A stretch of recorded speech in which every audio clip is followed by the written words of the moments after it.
ગુજરાતના કચ્છ જિલ્લામાં આવેલું માંડવી શહેર એક ઐતિહાસિક રજવાડી સ્મારક માટે પ્રસિદ્ધ છે, જેને વિજય વિલાસ મહેલ અથવા વિજય વિલાસ પેલેસ તરીકે ઓળખવામાં આવે છે. આ મહેલ પશ્ચિમ ભારતના પ્રખ્યાત રાજવી આર્કિટેક્ચરલ નમૂનાઓમાંનું એક છે. વિજય વિલાસ મહેલનું બાંધકામ મુખ્યત્વે લાલ રેતીના પથ્થરથી કરવામાં આવ્યું છે, જે તેને વિશિષ્ટ આકર્ષણ આપે છે. તેની સ્થાપત્યકળા રાજપૂત શૈલીની ઝલક ધરાવે છે, જેમાં ઓરછા અને દતિયાના મહેલોની પરંપરાગત રચનાઓનો પ્રભાવ જોવા મળે છે.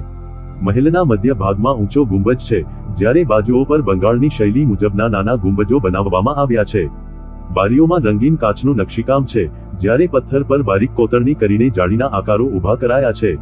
ખૂણાઓ પર સુંદર ગુંબજવાળા બુરજ, વિશાળ મંડપ અને શિલ્પકળાથી શોભતા અન્ય પથ્થરની રચનાઓ મહેલને વધુ ભવ્યતા આપે છે. વિજય વિલાસ મહેલને સુંદર ફુવારા અને પાણીની ચેનલો ધરાવતા આરસપહાણ જેવા બગીચાઓના મધ્યમાં નિર્માણ કરવામાં આવ્યા છે. મહેલની ભવ્યતા વધારતી જાળીઓ, ઝરોખા, છત્રીઓ, છજાઓ, ભીંતચિત્રો, શિલ્પકળાથી સજાવટ કરેલા પથ્થરો તેમજ બારીઓ અને દરવાજાઓ પર કાચનું રંગીન કામ જોવા મળે છે.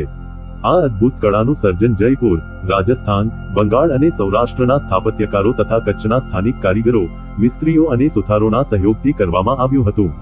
મહેલની ઉપરની બાલ્કનીમાંથી આસપાસના વિસ્તારમાંનું મનોહર દૃશ્ય નિહાળવા મળે છે. બારીઓ એવી રીતે રચાયેલ છે કે અંદરથી બહાર જોતા ખુલેલી જગ્યા જેવી અનુભૂતિ થાય અને જેમાં દરિયાઈ પવન પસાર થાય છે. વિજય વિલાસ પેલેસ માત્ર કચ્છનો નહીં પરંતુ સમગ્ર ગુજરાતનું એક વૈભવી અને ઐતિહાસિક સ્મારક છે. અહીં અનેક પ્રસિદ્ધ બોલિવૂડ ફિલ્મોનું શૂટિંગ થયું છે, જેમ કે હમ દિલ દે ચુકે સનમ અને લગાન. પેલેસ આજના સમયમાં પ્રવાસીઓ માટે ખુલ્લો છે અને કચ્છના આકર્ષક પર્યટન સ્થળોમાંનો એક છે. વિજય વિલાસ પેલેસનું નામ રાજવી વિજય અને સુખ સમૃદ્ધિનું પ્રતીક છે. આ મહેલ કચ્છના રાજવી ઇતિહાસ, કલા અને વૈભવનું જીવંત સાક્ષી છે અને આજે પણ તેની શાન શૌકત પ્રવાસીઓના મનને મોહી લે છે. વિજયરાજજીએ લગભગ 1900 તેનો વિચાર કરવા માંડ્યો. 1907માં બંધાવો શરૂ થયો હતો એવો એક અભિપ્રાય છે, પણ ત્યાંના જૂના કર્મચારી શ્રી ગઢવી પુંશીરાજે પોતાની જૂની ડાયરીમાંથી તેની પાયાવિધિની તારીખ વિક્રમ સંવત 1979ના વસંત પંચમી બતાવી. તેનો અર્થ ઈ.સ.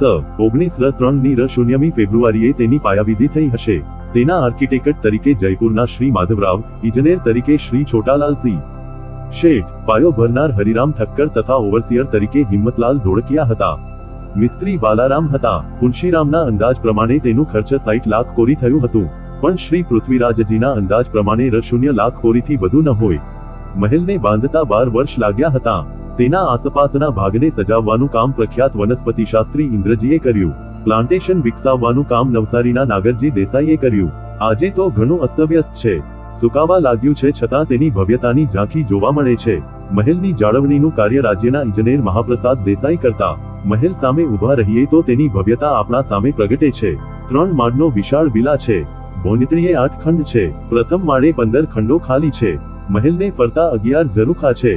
આજે તો આ ખંડો ખાલી છે, પણ એક સમયે પુષ્કળ ફર્નિચરથી તથા રોમન શિલ્પોથી શોભતા હતા. રૂમમાં જઈએ ત્યારે જૂના કાશ્મીરી ગાલીચાની મુલાયમતા સ્પર્શી જાય છે. નીચેના બેડરૂમમાં ચાંદીના પાયાવાળો પલંગ પણ ધ્યાન ખેંચે છે.